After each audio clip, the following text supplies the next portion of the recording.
Perkenalkan, nama saya Ilmah Nafiah dengan NIM 2382130075, kelas B.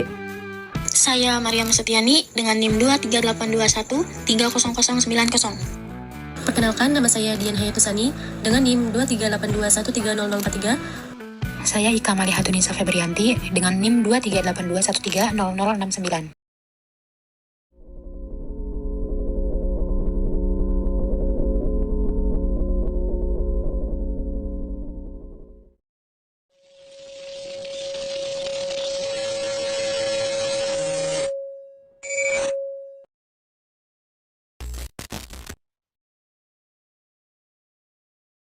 Kami dari kelompok 4 akan membahas di video ini tentang SDGs, Industri, Inovasi, dan Infrastruktur melalui integrasi IFRS, Sustainability Reporting, dan SDGs dalam era digitalisasi global. Dalam studi kasus pada perbandingan pelaporan perusahaan teknologi global berbasis IFRS versus US GAAP.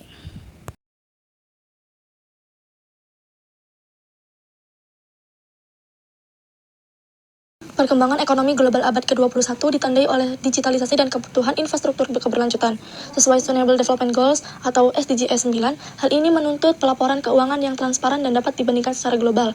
Kajian ini membahas integrasi internasional Financial Reporting Standards atau IFRS, Sustainability Reporting, dan digitalisasi seperti XBRL. Hasilnya, digitalisasi meningkatkan efisiensi pelaporan dan XBRL mempermudah pertukaran data global. Namun, perusahaan teknologi masih menghadapi tantangan pada aset tidak berwujud, pendapatan digital, dan pelaporan keberlanjutan. Perbedaan IFRS dan USGGP juga mempengaruhi laporan dan keputusan investor. Kesimpulannya, keberhasilan di era digital bergantung pada integrasi standar akuntansi, teknologi, dan aspek ESG. Transformasi ekonomi global akibat revolusi industri mendorong perusahaan beradaptasi dalam operasional, pelaporan keuangan, dan tanggung jawab sosial. Sejalan dengan Perserikatan Bangsa-Bangsa melalui Sustainable Development Goals, khususnya tujuan industri, inovasi, dan infrastruktur. Secara global, International Financial Reporting Standard meningkatkan keterbandingan laporan keuangan. Meski masih berbeda dengan USGGP, terutama pada perusahaan teknologi dengan aset digital. Selain itu, perusahaan perlu menyajikan laporan ESG dan memanfaatkan Extendable Business Reporting Language agar pelaporan lebih transparan, terstruktur, dan mudah diakses secara global. Selanjutnya, penelitian ini menggunakan metode kualitatif deskriptif dengan studi literatur, yaitu menganalisis berbagai teori dan praktik pelaporan keuangan global dari sumber yang sudah ada. Data yang diambil dari standar internasional seperti IFRS, US GAAP, GRE, ISSB, dokumen SDGs, laporan perusahaan teknologi, dan jurnal ilmiah. Pengumpulan data dilakukan melalui studi pustaka, lalu dianalisis dengan konten analisis untuk melihat hubungan antar konsep. Tahapannya meliputi identifikasi isu global, analisis digitalisasi akuntansi, perbandingan IFRS dan US GAAP, hingga penarikan kesimpulan. Selanjutnya masuk ke dalam hasil dan pembahasan. Yang pertama, ada industri, inovasi, dan infrastruktur dalam SDGs.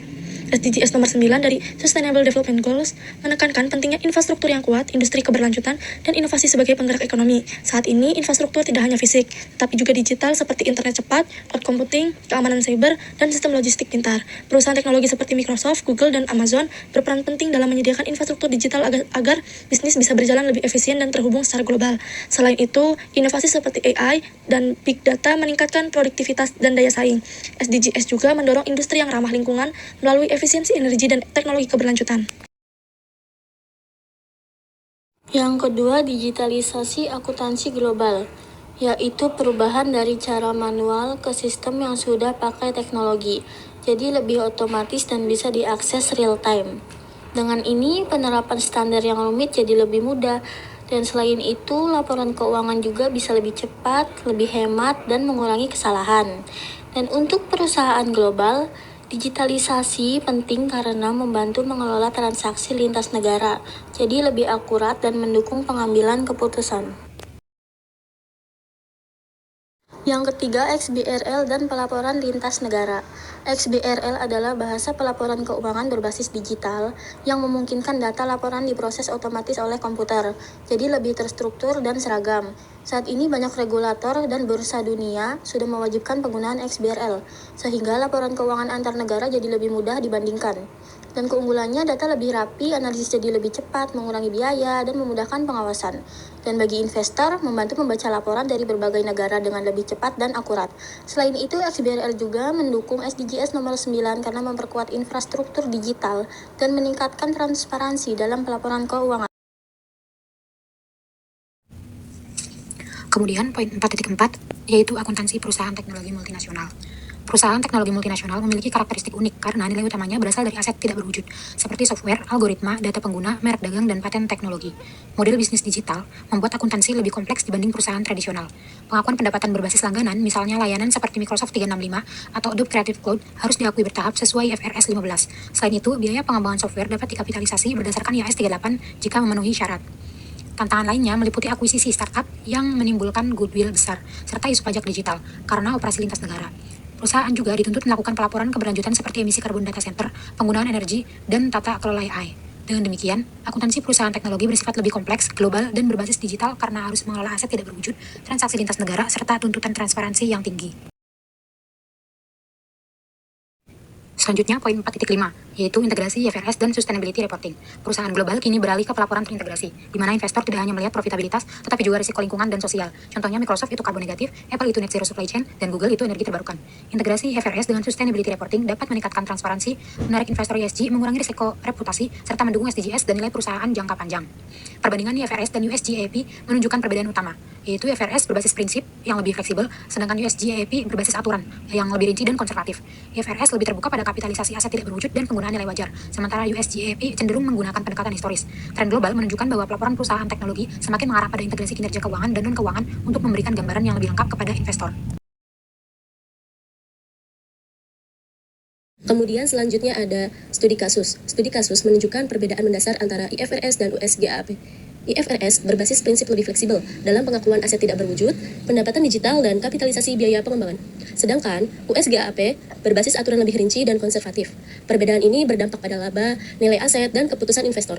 Perusahaan seperti Apple, Microsoft, dan Amazon memiliki pelaporan kompleks karena model bisnis digital dan dominasi aset tidak berwujud.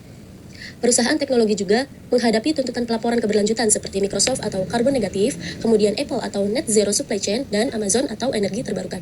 Selain itu, digitalisasi melalui XBRL meningkatkan transparansi dan keterbandingan laporan global. Integrasi standar akuntansi, teknologi, dan sustainability reporting menjadi kunci dalam meningkatkan kualitas informasi keuangan serta mendukung keputusan investor di era ekonomi digital dan SDGs nomor 9. Selanjutnya ada analisis wajib. Yang pertama, apa hubungan SGD dengan akuntansi internasional? Jawabannya, hubungan antara SDGs dengan akuntansi internasional terletak pada peran akuntansi sebagai alat untuk mengukur, melaporkan, dan mengkomunikasikan kinerja ekonomi, sosial, dan lingkungan perusahaan secara global. SDGs, khususnya tujuan ke-9 yang dicantumkan oleh United Nations, menekankan pentingnya industri, inovasi, dan infrastruktur. Dalam hal ini, akuntansi internasional berperan memastikan informasi yang disajikan bersifat transparan, dapat dibandingkan, serta relevan untuk mendukung pengambilan keputusan yang berkelanjutan dan berbasis data. Kemudian pertanyaan yang kedua, standar internasional apa yang relevan? Apakah IFRS, atau ISSB, atau GRI, dan lain-lain? Jawabannya yaitu, standar internasional yang relevan meliputi IFRS sebagai standar pelaporan keuangan global, ISSB yang berfokus pada pelaporan keberlanjutan, serta GRI sebagai pedoman yang banyak digunakan perusahaan dalam menyusun laporan keberlanjutan. Selain itu, penggunaan XBRL menjadi bagian penting dalam pelaporan modern, karena memungkinkan data keuangan disajikan secara digital, lebih cepat dianalisis, dan mudah dibandingkan lintas negara. Kemudian selanjutnya, bagaimana praktik perusahaan multinasional? Jawabannya itu ada, praktik perusahaan multinasional menunjukkan bahwa mereka menggunakan IFRS atau USGAAP sesuai dengan yurisdiksi masing-masing, serta mulai mengintegrasikan sustainability reporting dalam laporan tahunan. Perusahaan juga memanfaatkan teknologi seperti ERP, cloud accounting, dan XBRL untuk meningkatkan efisiensi dan akurasi pelaporan. Selain itu, integrated reporting mulai diterapkan untuk memberikan gambaran kinerja yang lebih menyeluruh kepada investor, terutama terkait aspek ESG. Kemudian selanjutnya, apakah terdapat gap antara regulasi dan implementasi? Jawabannya masih terdapat gap antara regulasi dan implementasi yang disebabkan oleh perbedaan kesiapan negara, kualitas sumber daya manusia, serta infrastruktur teknologi. Walaupun standar seperti IFRS dan ISSB telah tersedia, penerapannya belum rata dan seringkali menimbulkan perbedaan interpretasi. Di samping itu, keterbatasan biaya dan teknologi juga menjadi hambatan bagi sebagian perusahaan dalam menerapkan pelaporan digital dan keberlanjutan secara optimal. Kemudian yang terakhir, implikasi bagi Indonesia itu apa? Jawabannya, implikasi bagi Indonesia adalah perlunya peningkatan harmonisasi standar akuntansi dengan IFRS, penguatan penerapan sustainability reporting, serta pengembangan infrastruktur digital seperti XBRL. Selain itu, peningkatan kualitas sumber daya manusia dibanding akuntansi dan teknologi menjadi hal penting agar mampu mengikuti perkembangan global. Dengan langkah tersebut, perusahaan di Indonesia dapat meningkatkan daya saing internasional sekaligus berkontribusi dalam pencapaian SDGs, khususnya pada aspek industri, inovasi, dan infrastruktur. Berikutnya yaitu kesimpulan. Berdasarkan pembahasan di atas, dapat disimpulkan bahwa industri, inovasi, dan infrastruktur merupakan pilar utama dalam mendorong pertumbuhan ekonomi global yang berkelanjutan. Sebagaimana tercantum dalam SDGs nomor 9, perkembangan teknologi digital digital telah mengubah cara perusahaan beroperasi, termasuk dalam sistem akuntansi dan pelaporan keuangan. Digitalisasi melalui ERP, Group Accounting, Artificial Intelligence, serta XBRL mampu meningkatkan efisiensi, akurasi, transparansi, dan keterbandingan laporan keuangan lintas negara. Dalam konteks tersebut, IFRS berperan penting sebagai standar internasional yang mendukung harmonisasi informasi keuangan global. Selain itu, perusahaan modern tidak lagi hanya dituntut menghasilkan laba, tetapi juga menunjukkan tanggung jawab sosial dan lingkungan melalui sustainability reporting. Integrasi antara IFRS, ISSB, GRI, dan teknologi pelaporan digital menjadi strategi penting untuk meningkatkan kepercayaan investor dan daya saing perusahaan. Bagi Indonesia, hal ini menjadi peluang sekaligus tantangan untuk memperkuat konvergensi standar akuntansi internasional, membangun infrastruktur digital, serta meningkatkan kualitas sumber daya manusia agar mampu bersaing di era ekonomi global dan berkontribusi pada pencapaian SDGs. Sekian presentasi dari kami, kurang dan kurangnya mohon maaf. Assalamualaikum warahmatullahi wabarakatuh.